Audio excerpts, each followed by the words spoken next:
tarde, pessoal, tudo bom? Fala aqui é o Marcelo, aqui é o Lucas. A gente está aqui para falar sobre mais um mês que passou, nossa carta mensal escrita no nosso site Materiais de Divulgação.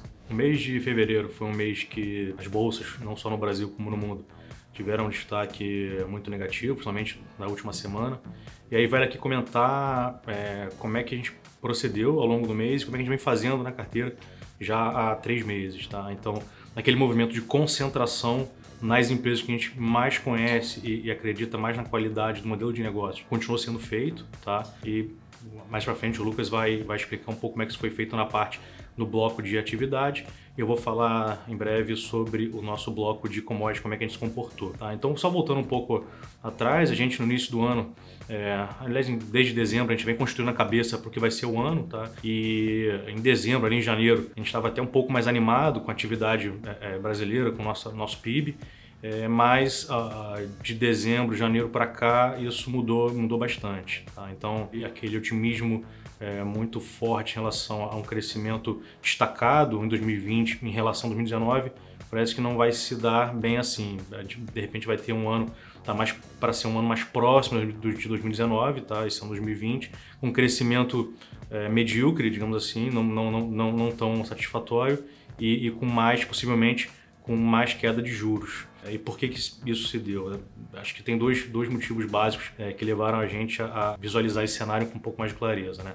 Primeiro, o local, assim, é muita demora na questão das reformas micros, que ainda precisam evoluir, então a evolução está sendo muito, muito devagar. E por outro lado, até comentado no nosso último vídeo, foi o coronavírus, que começou a incomodar e fazer preço nos mercados, tá? Então, apesar dele ser um efeito que a gente acredita ser passageiro, tá? Ele começou a minar alguns dados de atividade, principalmente na China, pelo menos por enquanto, tá? Então, o que a gente fez ao longo do mês, né? Então, o bloco de commodity caiu bastante, tá? Devido ao cenário externo, e a gente aproveitou para dobrar a posição de Vale. E por que dobrar a posição de Vale? Sob diversas óticas, a gente entende que a Vale está num preço bastante atrativo, tá? Pela ótica do dividendo, ela deve pagar nos próximos meses um dividendo que é equivalente a 3 vezes a nossa taxa básica de juros. Pela ótica do fluxo de caixa, a Vale, assim como a Petrobras, elas negociam com entre 15% e 20% do valor de mercado delas, que elas fariam em um ano de fluxo de caixa. Então, por diversas óticas, você vê preços atrativos nessa classe de ativos, tá? Então, nosso bloco de commodities continua sendo um bloco relevante, praticamente 1/3 da carteira, tá? Petrobras sendo ainda a maior posição, e aproveitamos a queda no mês para dobrar a posição de Vale do Rio Doce. E mais para frente, o Lucas vai comentar como a gente procedeu no bloco de atividade, intensificando o movimento que a gente vem falando que estamos perseguindo, né? Que é ter menos empresas na carteira, tá? A carteira ter um nível de consideração maior, né, daqui para frente. Então ela já está tendo essa cara, e a ideia é intensificar esse movimento. Então, com mais concentração, mais qualidade, que é uma forma que a gente entende que vai gerar bons frutos para frente e a gente fica, de certa forma, protegido pela qualidade dos modelos de negócio dessas empresas que a gente está concentrando. Em fevereiro, o Saga FIA rodou 1 ponto percentual abaixo da bolsa, mas considerando que em janeiro rodou 1 ponto percentual acima, no ano ele encontra-se em linha com a bolsa, tá? Então, mais para frente vamos explicar como é que a gente se comportou em relação a essas mudanças, tá, na carteira, e como mudou a nossa cabeça em relação ao plano de fundo, principalmente do Brasil.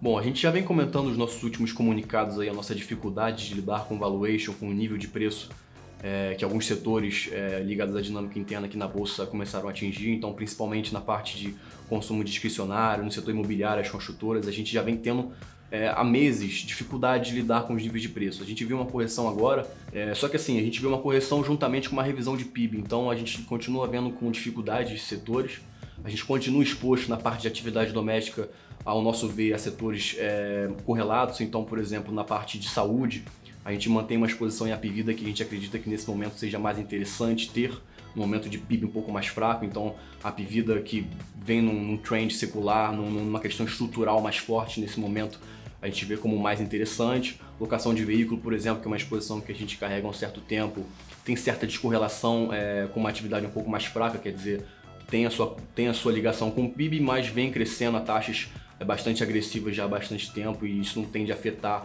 ela nesse ano. Então, Para assim dizer que a nossa cabeça não mudou muito em relação à atividade doméstica, a gente prefere estar exposto a essas atividades mais correlatas.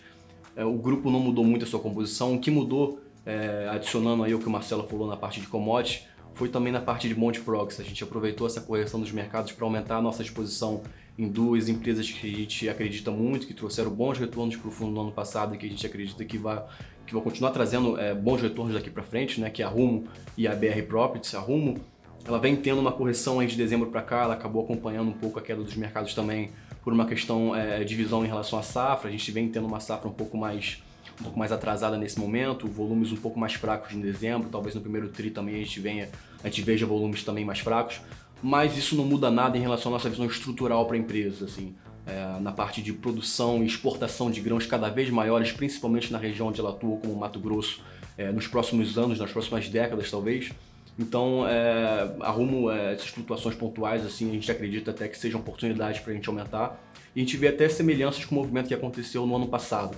No ano passado a ação também teve uma correção de quase 20%, a gente aproveitou na época para aumentar, a gente também aproveitou nesse momento também para fazer o mesmo movimento. Em relação à BR Properties, a gente acredita que seja talvez uma das histórias hoje mais firmes da nossa carteira e talvez da Bolsa. Assim, ela está num momento muito especial de recuperação de aluguéis, principalmente em São Paulo.